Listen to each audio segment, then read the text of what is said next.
Want to sell more at craft shows? Your setup is your secret weapon. Get it right, and customers will stop, drop, and roll. Want to sell more at craft shows? Your booth setup is your secret weapon. Get it right, and people will stop, shop, and buy. But get it wrong, and they will pass you by without even a glance. Welcome to part 3 of my craft show success series, where I am sharing with you everything I've learned over the past 5 years of doing shows. The good, the bad, and the things people probably won't tell you. Today, we are diving into booth setup, how to make your space stand out, flow better, and actually draw people in to buy. We've got a lot to cover, so let's go ahead and get started. First things first, you want to plan your layout before you ever even arrive at your show for setup. If you caught my last video on how to prep and pack like a pro, you know that I always create a booth diagram before I arrive. So I like to have several options actually. Sometimes I've been surprised when I arrive at a show and they tell me that I need to be open on both sides. So having multiple diagrams and a backup plan for how you plan to set up is going to be key in making your setup as smooth as possible. Now, maybe this is just an old habit of mine from being an event planner back in the day, but having a diagram for when you set up is going to make things so much smoother. You're not going to get there and then just kind of stare at an empty space and wonder where you should be putting everything.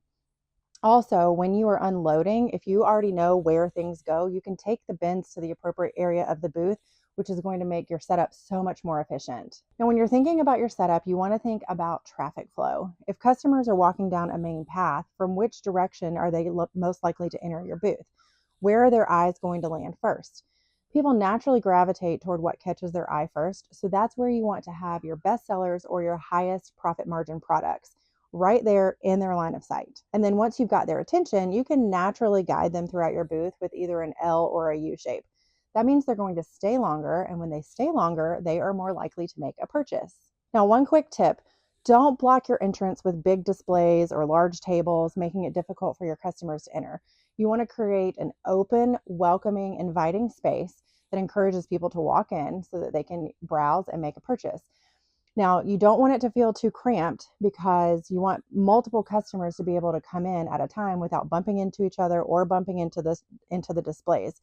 If it feels cramped or if it looks cramped, they're definitely not going to come in and they're definitely not going to buy. Now, before we go any further, I want to take a minute to talk about disaster.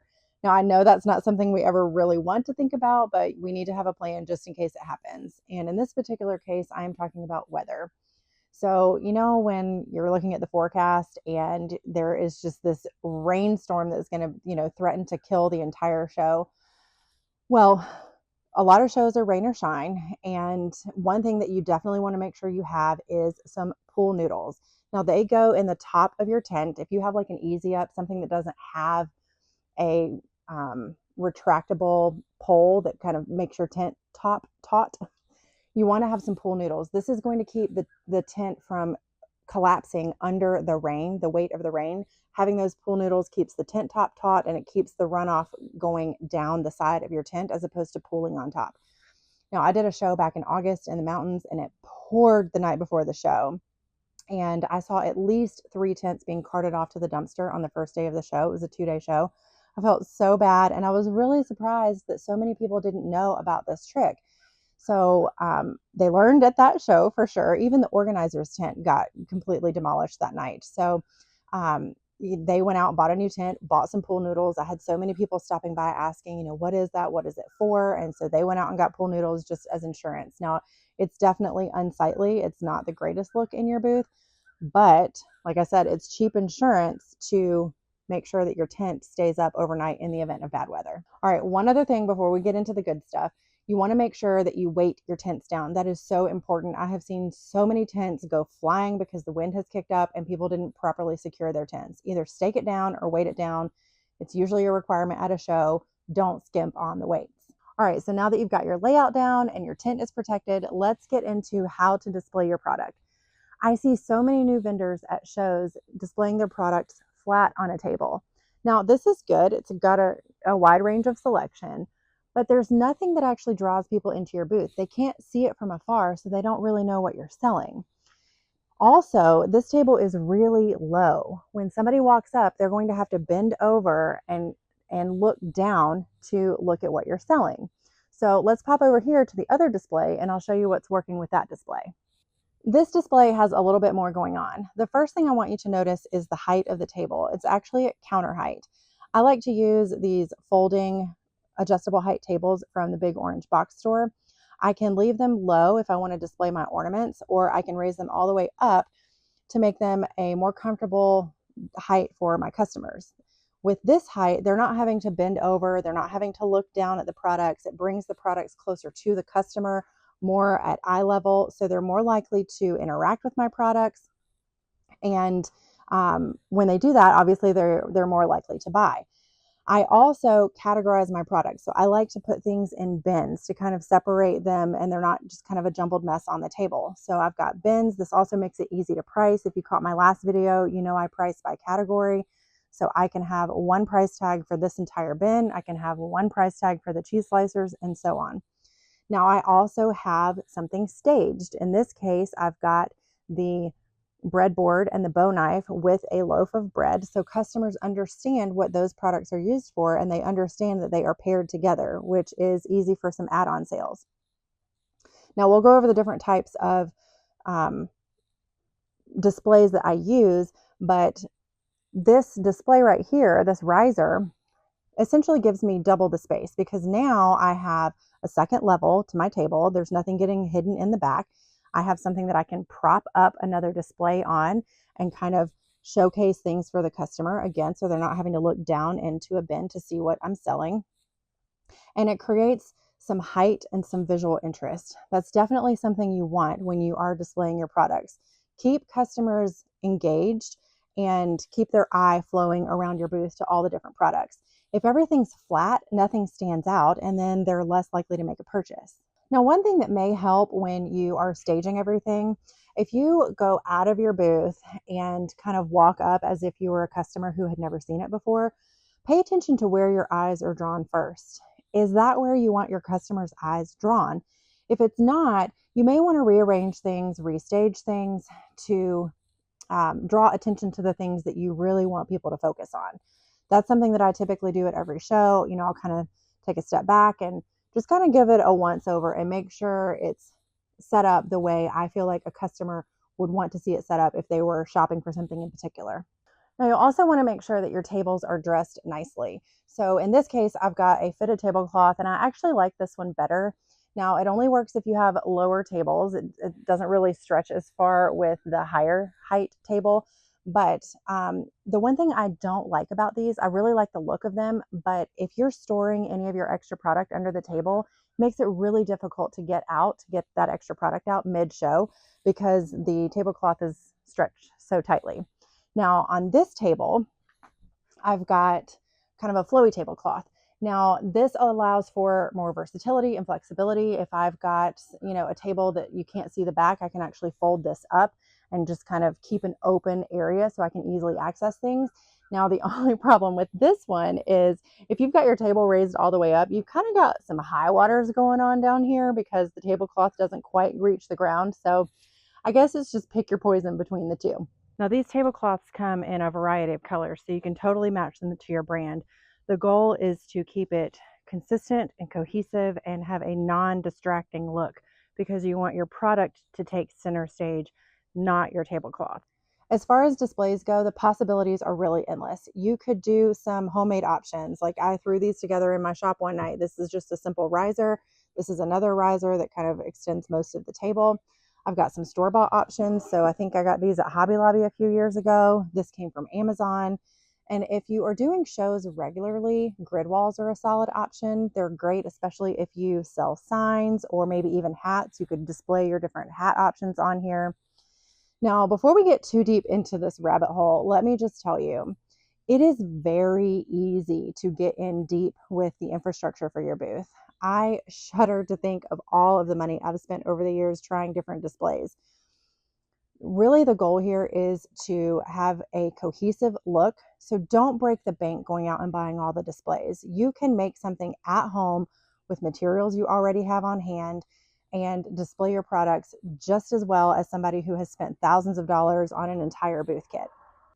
All right, so now that that's out of the way, let's go over these different options. Now this one, what I like about this one is it's a multi-tiered display. It's one display. I'm not having to bring a whole bunch of, different things to create this visual interest.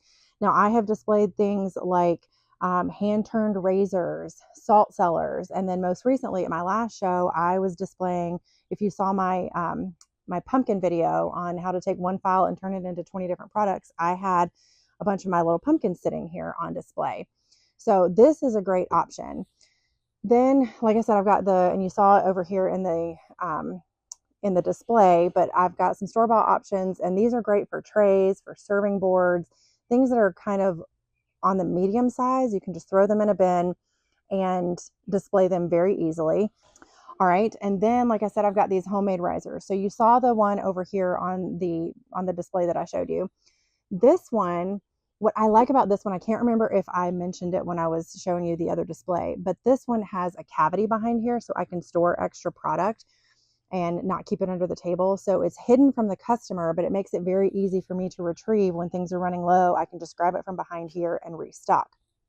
Now, these are risers that I can, if I've got something displayed that's kind of tall in front of this, then I can raise whatever's sitting on this up with these risers. I have these in different heights, different widths. I can wrap them in fabric. I can leave them as they are. So these are great for, creating that visual interest, creating that varying height level in all of your different products. Now, one thing you want to make sure of, all of these have clamping blocks on them. So this has a clamping block, and I actually screwed on a plywood base to this Amazon display because it can get windy at shows and you want to make sure your products are stable. So I actually clamp all of these things to the table so that I don't have anything shifting. It helps with wind. Obviously, it helps when customers kind of bump into a table and, things are prone to knock over. It helps with kids when they're running through your booth. So having things secured is definitely going to be in your favor. Now, as far as the display bins, I have used double-sided tape. I always keep a roll of that in my toolbox. And when things are feeling particularly aggressive with the wind and things like that, I actually keep screws on hand. And if I need to, I will just screw the riser down to whatever, display it's on so I can keep things secure. That is number one, something you need to keep in mind is securing all of your products. You definitely don't want things to go flying. It can damage your product, obviously. It could hurt someone or it could damage somebody else's product. So make sure everything is secure. All right, next up is branding. Your booth isn't just where you sell, it's where people experience your business. Now, when I say branding, I'm not talking about your logo or a sign with your name on it, although those are important too. What I'm referring to is the feeling that people have when they're in your booth. Everything in your space should tell people who you are and what you do without you ever having to say a word. That is everything from your colors to your fonts to your logo, even your price tags. They should all tell the same story. And when someone walks up, they should instantly think, now this is someone who's got their act together and this is a business I can trust, because trust sells. Now, that doesn't mean that you have to hire a designer to get, department store quality, set up here. What it really means is be intentional. If your logo is clean and elegant, then you want everything in your space to be clean and elegant. If your brand is fun and bold, you want that personality to shine through in your booth. All right, so that brings me into my next point, which is signage and booth attractors. You have a nanosecond to catch somebody's attention. So you want something that is going to grab them, hook them, and bring them in. Now, I'm not talking about big fancy lights or flashing lights or something, huge and obnoxious. I am just talking about something unexpected. So you could have, a big, huge sign with your name on it that's big and bold and fun. Or you could have something that's unexpected at the front of your booth. Now, I display my whiskey smokers and cigar trays at the front of my booth. Those are some of my best sellers. And so I put a huge bottle of whiskey right out front as a booth attractor. So it's something unexpected. They really don't expect to see a big bottle of booze right outside somebody's tent. And for those who drink whiskey, they typically stop and they're like, oh, how much for the bottle? So it gets people to stop and pay attention to what is going on in your booth.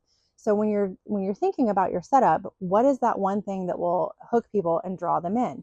Now, it could be the bottle of whiskey, it could be the big sign, like I said, or it could be you demonstrating what you're doing, you making what you sell.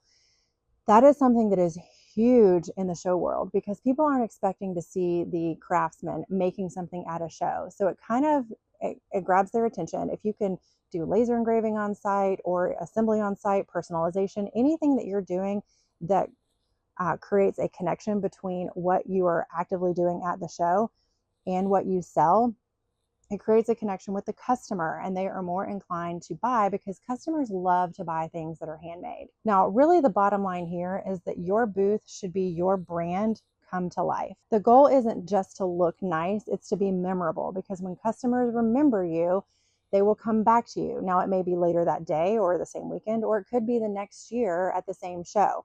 So think about ways that you can make your brand memorable. All right, next up is lighting, which is a great topic right now because I am losing daylight very rapidly.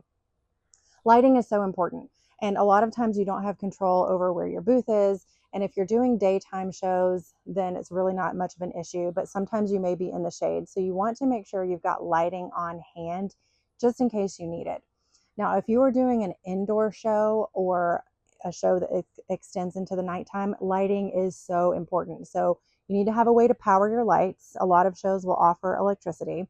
You can get battery operated lights, but you want to have something that showcases your product. So lighting can get very expensive too. You don't want to break the bank on lighting options, but what you can do is get, I actually picked some up at Walmart that were pretty inexpensive. You can just get the little clip-on lights. You can get some battery operated lights. You can get those, outdoor lights that you can kind of put on a fence. And I've actually strung those up around the struts of my tent. So anything you can do to highlight your product when you're in dim light, you want your customers to see all of the hard work that you put into your product. So having it well lit is going to be important. All right, so earlier we covered how to stage your products. You want to get them standing up so people can see them from far away. Now, once you do that, that is going to do half the selling for you. Now, what is the other half? The other half is you, your brand, and your personality. So when somebody comes into your booth, you want to acknowledge them, speak to them, welcome them in. I can't tell you how many times I've been at a show and I'll be, a shopper at that show and somebody's sitting behind their table. You can barely see them. They're scrolling on their phone, not even acknowledging you. And that's so frustrating because I really want to know more about what they're selling. So when somebody comes into my booth, I'll say something like, "Good morning. Everything is made by me and I'm local to the area. If you have any questions, let me know." Now, it's so funny to me because a lot of times people will do a double take and they'll be like, "You made all of this?" And I'm like, "Yes." And I get this all the time. They just assume that a husband or somebody at home made everything and that I'm just out selling it, which is absolutely not the case. And so 9 times out of 10, that will actually result in a sale because they see the artist behind what they're seeing, behind what's on the table. And so there's a connection there, and people love, like I said earlier, to know that they are buying something handmade. Now, when things are slow at a show, you want to resist the urge to scroll on your phone. I know it can be tempting, but you miss the opportunity when people are walking by if you're scrolling on the phone. So it may be slow, but people are still walking by and you can still smile at them, say hello, and you would be surprised how simple gestures like that will actually draw people in, and then you are more likely to have a sale. Getting people in your booth is half the battle. So once they're in, charm them and sell them. Now, something that will definitely help with this is the type of chair you're sitting in. I see a lot of vendors, they carry, those folding collapsible chairs like you would take to the ballpark or the beach, and they're sitting behind their table and you can barely see them over their product. I like to use a director's chair. It puts me up at eye level with the customer so I can easily see them, they can see me, and I can engage with them as opposed to being hidden behind my product or behind my table. So I have been using this director's type chair for years, and it makes things so much easier when I'm interacting with customers. All right, the last thing that I have for you. One of the keys to a great setup is a good breakdown from the show before. When the show is over and the frenzy of breakdown begins, it can be so tempting to just toss everything in a bin, throw it in the car, and get the heck out of there. But please resist that urge. Your future self setting up at your next show is going to thank you for putting things back in a neat, orderly way. Now, if you caught my last video, I have a free checklist on what I use to prep and plan for a show. I highly recommend you grab that. It will help you in making sure you don't forget anything. And then in my last video, I went over how I pack things. So I pack things in two ways. One, in when I am loading the bins, I have everything labeled on the side, and how it's labeled is how it gets stacked in the bins. So if the label is on the bottom, then the product goes on the bottom. So for example, I have cheese slicers, bread boards, trying to remember, cracker trays, and then herb strippers go on top in this one particular bin. So that is how I unpack it, and that is how I pack it back, so that when I go to the next show, it's all, organized, and I can just easily set it up. Now, when I pack the trailer, I pack it so that the things that I need first to set up at the next show, like my tent, my weights, my tables, they are right by the doors. So I know all of this sounds a little type A, which, by the way, I am, but it does help make things go so much smoother. So planning and prepping is half the battle. And when you are breaking down, you want to think about how you're going to feel the next time you go and set up, and making it easy for your future self to set up quickly and efficiently. All right, so that covers all of the basics. There's plenty more I could go into, but this video is already long enough. So here is your cheat sheet. Number 1, plan your layout before you arrive. Number 2, create height and visual movement in your displays. Number 3, keep it clear and cohesive. Keep it well lit and pack smart so that tear down and set up at your next show are a breeze. Now remember, your booth is your storefront. Let it do the selling for you. Now, if any of this gave you any ideas for your setup, hit that like button, poke that subscribe button, turn on those notifications so you don't miss any more in the Craft Show Success Series. Next up, we are diving into payments, how to take payments like a pro so you don't miss out on any sales. And I will see you on the next one.